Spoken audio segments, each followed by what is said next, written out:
But then finally he takes in that blood and sprinkles it. He goes through the veil. Now remember, none of the other priests have gone through that veil. Not a time. They only went into the first apartment. No one went into the very presence of God except one man, and that was the high priest. And only on this one day of the year, the Day of Atonement, after a lot of preparation and heart searching. But on this day, the high priest Behind that mysterious veil of the wilderness tabernacle lies some ancient truths which affect every one of us. In his message today, Joe Cruz talks about the priest, the confessional, and his church. Stay tuned for the amazing facts.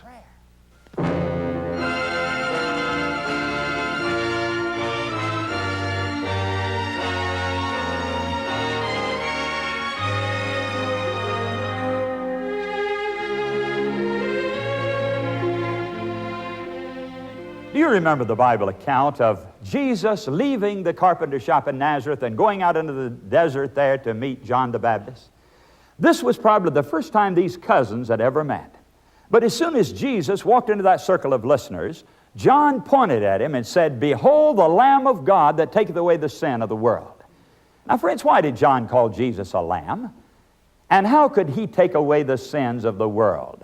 Now, to get the answer to those questions, we must leave the banks of the Jordan River and go back hundreds of years to the banks of the Red Sea. Now, the Israelites had just come up out of Egypt and were ready to start that long, tedious journey through the wilderness to the Promised Land. And right there, on this occasion, God called Moses up into the mountain, you remember. And he said, "Moses, I want you to make me a sanctuary that I may dwell among them." In other words, God wanted to have a church there with his people Israel as they went through that wilderness. And as they came up to worship him at that place, God would come down and manifest his presence there and would bless the people by his personal presence. And so God said, "Moses, I want you to make it in a certain way according to a certain pattern." And up on this mountain, God opened up the great heavenly sanctuary. In fact, Moses was privileged to look right into the throne room of God, and he saw the holy place and the most holy place of the heavenly sanctuary. And God said, "Now this is what you are to copy. You're to make this earthly sanctuary after this pattern that I've showed to you." And so when Moses came off that mountain, friends, he had all the specifications with him, the details of material and measurements and everything else. And he quickly called together all of the skillful artisans and craftsmen of Israel and laid before them this plan that God had given for building a structure, a church, a sanctuary, if you please, that they were to carry along with them through the wilderness as they traveled. Now, this building was a portable building made of lightweight materials that could easily be fitted together and dismantled. And as the people traveled, they could come here and worship God, and then later as they moved on to another place, why they could take this down, you know, and move it right along with them as they travel. Made mostly out of the skins of animals and very lightweight portable materials. Now, after it was all completed, a great cloud of glory came down to rest over that building and to show that God was pleased with it. He approved of what they had done. He accepted it. Now I want you to see exactly what that building looked like. And I'm asking my colleague here, Brother Jim, to make a little drawing on the board of what that building was like, the general layout of it. Now the main building was inside a courtyard. There was a fence around the outside with an open courtyard, and then the main building was inside. And that main building was about 45 feet by 15 feet. And it was divided into two rooms, actually. The first was called the Holy Place, and the other was called the Most Holy Place. Now, this entire structure and courtyard faced the east. Now, there's a very good reason for this. You remember that those people worshiped the sun back in those days, Baal worship, and folks were always looking toward the east and worshiping the sun as it came up. Well, now God had his sanctuary facing the east so that when his people came in to worship him, their backs would be to the east, you see, just the opposite of what the pagan people were doing around them. Now let's look at the articles of furniture in this sanctuary. When they walked into the outer court, there was an altar of burnt offering out there that the people would come to bring their animal sacrifices.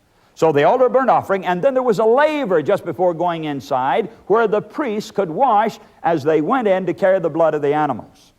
Now, as you went into the sanctuary, the first apartment called the holy place, there were 3 articles of furniture. On the right, as you went in, was the table of showbread. 12 loaves of bread kept fresh there on that table, representing Jesus, the bread of life. On the left side was a 7-pronged candlestick, representing Jesus as the light of the world. And in front of this heavy veil, now remember there was a heavy veil separating these 2 apartments between the holy and the most holy, hanging from the top right down to the very bottom. In front of that veil was the golden altar of incense, where the incense went up before God, representing the prayers of the saints as well as the righteousness of Christ. Now, moving through that heavy veil into the next room called the most holy place, or the Holy of Holies, there was just one article of furniture, and that was the Ark of the Covenant. Now, please don't misunderstand me when I say that. Some people think that I'm talking about Noah's Ark. No, this is the Ark of the Covenant, which was a heavy box or chest in which were found, you remember, the 10 Commandments, the tables of the law, Aaron's rod that budded, and the golden pot of manna. These were the things inside. Now, on top of this Ark of the Covenant was the mercy seat. And then on either end of the ark, arching out over the mercy seat, were the 2 cherubims with their wings covering over the top of the mercy seat. Now, that was called the mercy seat because this represented the very throne of God in heaven. And a bright spot of shining glory was manifested there between those cherubim. And that was called the Shekinah glory because it symbolized the very presence and power of God. Now, friends, that was the most sacred place to be found anywhere on earth because it represented the place where God would come and meet His people as they travel through the wilderness. So you can understand the sanctity and the holiness of this particular place. But I wanted you to see here a general overall picture of what this sanctuary looked like as the Israelites traveled on their way. Now, some very interesting things took place in that sanctuary as they worshiped God from time to time. Let me explain to you now what happened as the people would come to get forgiveness of sins. You see, this church in the wilderness, friends, provided a way for those Old Testament Hebrew people to get their sins forgiven. How did they do it? They did it by faith. They did it through faith in Jesus. But you see, Jesus was represented back there by a lamb.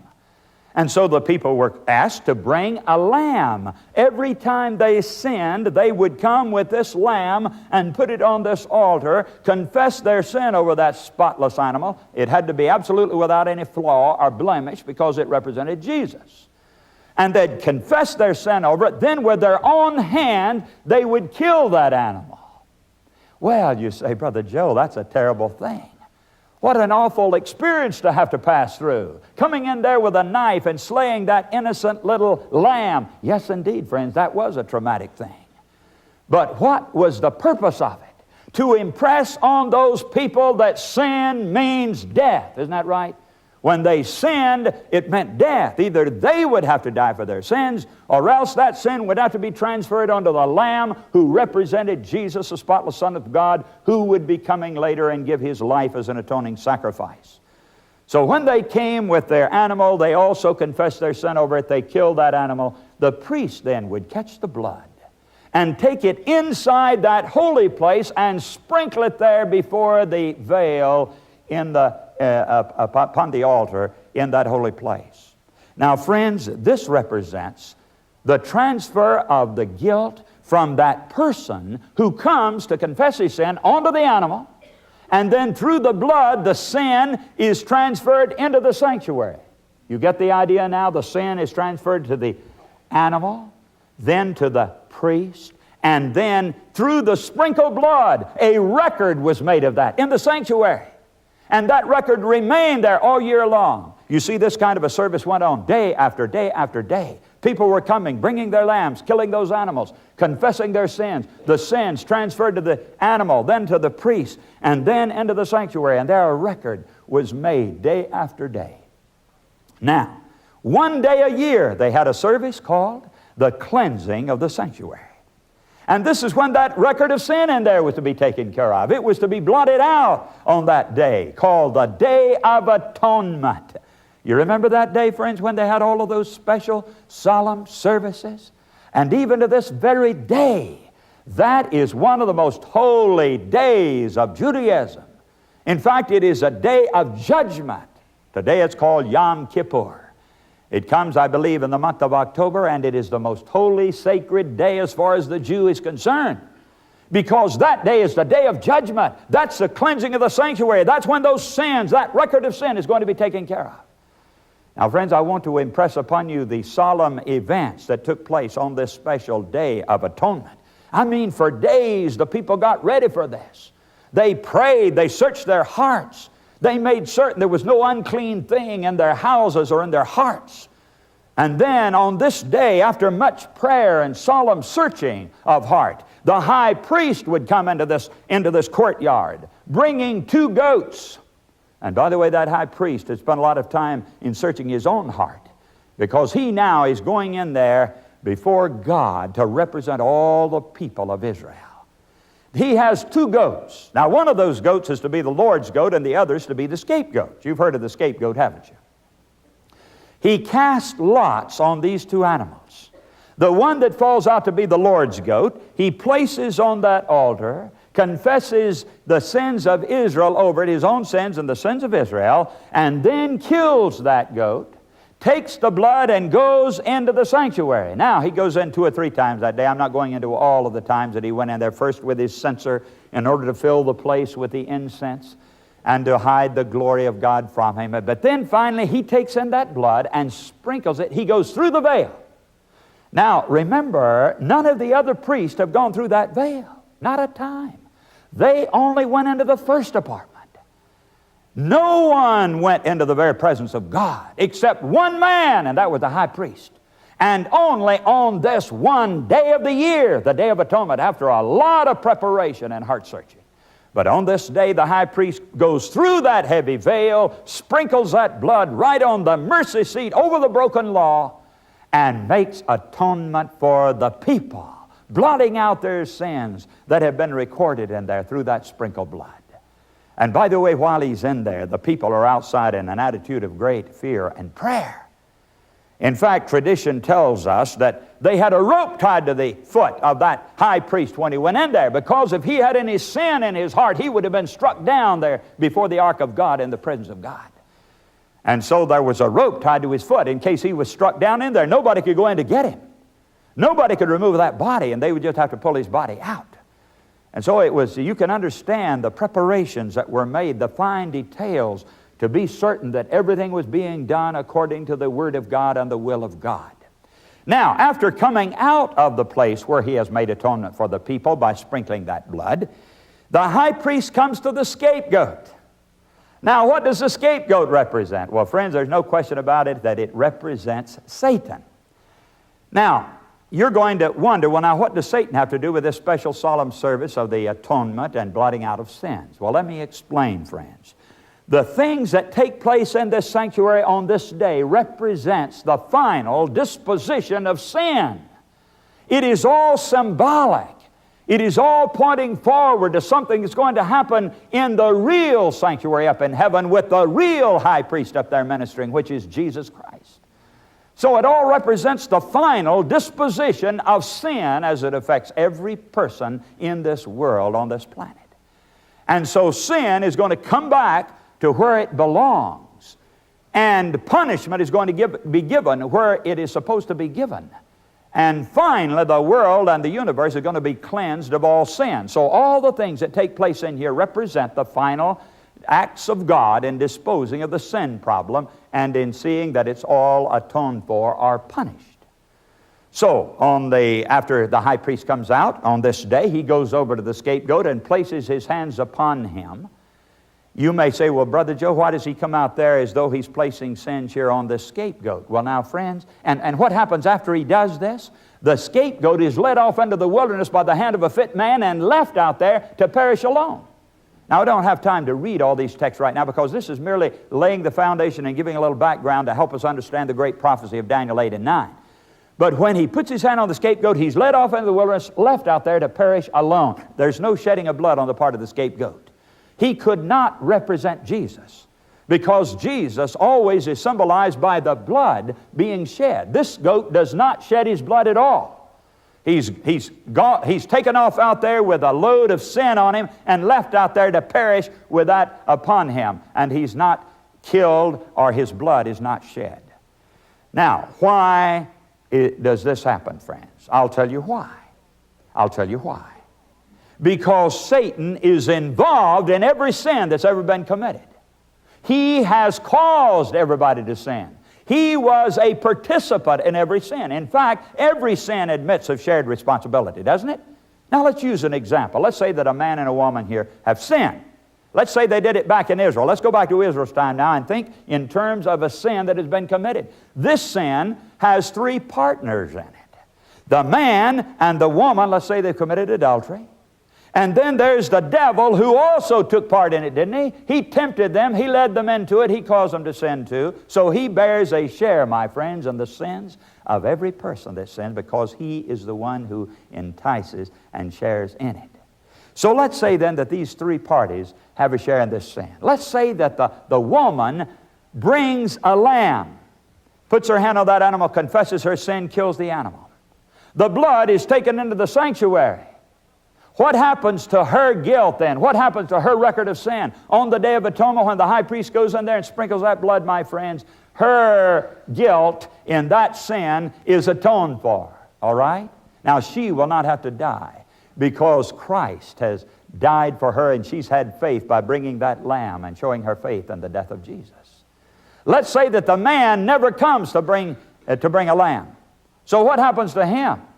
Why, friends, on this day, the Day of Atonement, if his sin has not been confessed and the blood hasn't been sprinkled in there, this is the end for him. That's the end of his probation. He is cut off from Israel without any hope. You see, this is the Day of Judgment. And it was looked upon that way. And anybody whose sin was not under the blood on this day was lost. They were put out of the camp of Israel and separated from God. And so that man would have to bear his own guilt, his own share of guilt in that sin. All right, what about Satan then, friends, and his participation in that sin? Why, he is going to also have to bear an ultimate punishment for all sin, isn't he? And that is what is represented here by the rolling back upon him of these sins by the high priest, and then he's led off into the wilderness there to perish alone, representing Satan during the millennium, at the end of which he is going to perish, as we'll find in our next study together. But there it is, the final disposition of every sin. Finally, those who confess Jesus and have faith in Him, they will escape, and the blood of Jesus and the death of Jesus will atone for their guilt. Those who do not come and confess Christ will have to bear that in their own body. They'll be cut off themselves and have to pay the penalty by their own death. And Satan is going to bear his share of guilt and the sin of every person who has ever sinned. And so all of that is symbolized here in this picture of what happens on the Day of Atonement. Now, friends, this gives us a little background upon which we're going to be building, the foundation of which we're going to be building as we move on into this great prophecy of Daniel and Revelation. Don't forget what happens on the Day of Atonement. That is the cleansing of the sanctuary. That is absolutely, friends, the judgment day for all people. So don't forget that as we move now into the book of Daniel. Come back with me to Daniel chapter 8. And we shall begin reading some very interesting things from the writings of the prophet Daniel. Verse 1, chapter 8 of Daniel. In the 3rd year of the reign of King Belshazzar, a vision appeared unto me, even unto me Daniel, after that which appeared unto me at the first. And I saw in a vision, and it came to pass when I saw that I was at Shushan in the palace, which is in the province of Elam, and I saw in a vision, and I was by the river of Ulai. Now let's get a little background on this, friends. Daniel is in captivity. He's over in Babylon. He's been carried away with all of the choice young men of Jerusalem when Babylon came over there to fight against them, you remember. And for almost 70 years they have been in captivity. Daniel serving right there in the palace of the king of Babylon. And so we look in on him here in chapter 8 of Daniel, serving in the palace of the king of Babylon. And he has a vision at this time. Now we're very interested in knowing what God is saying to this young man who is a captive of war in the palace of the king of Babylon. Let's read on in verse 3. Notice what happens. Then I lifted up mine eyes and saw. And behold, there stood before the river a ram which had 2 horns. And the 2 horns were high, but one was higher than the other, and the higher came up last. Now you're going to have to use your imagination a little bit on this part of the vision. He sees an animal, and it's a ram, and it's got 2 horns, and one was higher than the other, and the highest horn came up last. Now let's read on and see what happens. I saw the ram pushing westward and northward and southward, so that no beast might stand before him, neither was there any that could deliver out of his hand. But he did according to his will and became great. Here's this animal now, pushing in every direction, conquering everything that gets in its way, and being a great victor over all enemies. Now let's look and see what happens in verse 5. And as I was considering, behold, a he-goat came from the west on the face of the whole earth, and touched not the ground. And the goat had a notable horn between his eyes. And he came to the ram that had 2 horns, which I'd seen standing before the river, and ran unto him in the fury of his power. And I saw him come close unto the ram, and he was moved with choler against him, and smote the ram, and brake his 2 horns. And there was no power in the ram to stand before him, but he cast him down to the ground, and stamped upon him, and there was none that could deliver the ram out of his hand. Therefore the he-goat waxed very great. And when he was strong, the great horn was broken, and for it came up 4 notable ones toward the 4 winds of heaven. Now I hope you follow me on that, friends. Let's review briefly now what he sees. 2 animals. The ram here with 2 horns, the highest one coming up last. And then here's a he-goat coming with a great horn between his eyes, and he runs into this ram and breaks his 2 horns and tramples him down, and then the he-goat becomes very, very great. And when he's strong, it says the great horn was broken, and 4 other horns came up to take the place of it. Who do these animals represent? Drop down now to verses 20 and 21. Let's read the angel Gabriel's interpretation of this dream or vision as he tells Daniel exactly what these animals stand for. The ram which thou sawest, having 2 horns, are the kings of Media and Persia. All right, friends, this is the Second World Empire, isn't it? Babylon was first, and it was ruling the country right then, ruling the world at that time. And Daniel is being shown that Babylon will be going down, and Medo-Persia will be coming up as a Second World Empire. All right, who was it that came and destroyed or conquered Medo-Persia? Who was the he-goat? Verse 21 says, and the rough goat is the king of Grecia. And the great horn that is between his eyes is the first king. Well, here's the Third World Empire, the Grecian Empire coming up. And who was that first king of Greece? Who? Alexander the Great, of course, you remember? Represented by the leopard beast in Daniel 7 with 4 wings, the tremendous speed, and it says here that he comes not even touching the ground. You see, he was coming so fast he didn't even touch the ground. And that's equivalent to those 4 wings of the other beast. And he runs into the ram that represented Medo-Persia and breaks his horns, conquers him, and then he becomes very great and begins to rule over the earth. And when he was strong, the great horn was broken. What does that represent? Well, that's the death of Alexander. Remember, he died as a young man. And then his kingdom was divided among his 4 generals, Cassander, Lysimachus, Seleucus, and Ptolemy. So here we are now, actually brought to the end of the Babylonian Empire, the end of the Medo-Persian Empire, and we're right into the time of the Grecian Empire, according to the vision that Daniel has.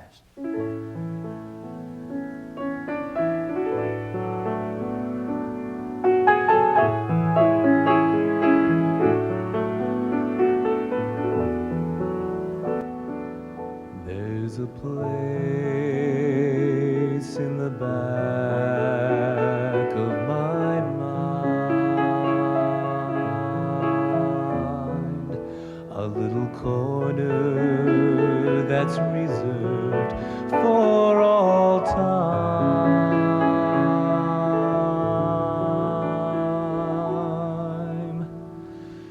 It's home, sweet home, precious memories, oh so far. There's just some things I cannot leave behind, and I still love you, Lord, in the same old-fashioned way. And I know that I could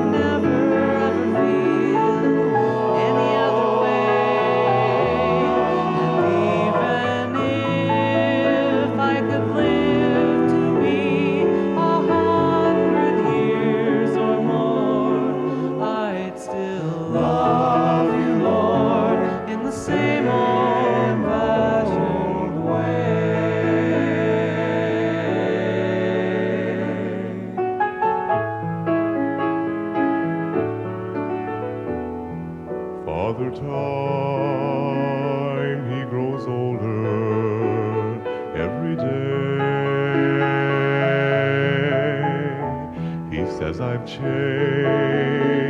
well, I guess, and so have you.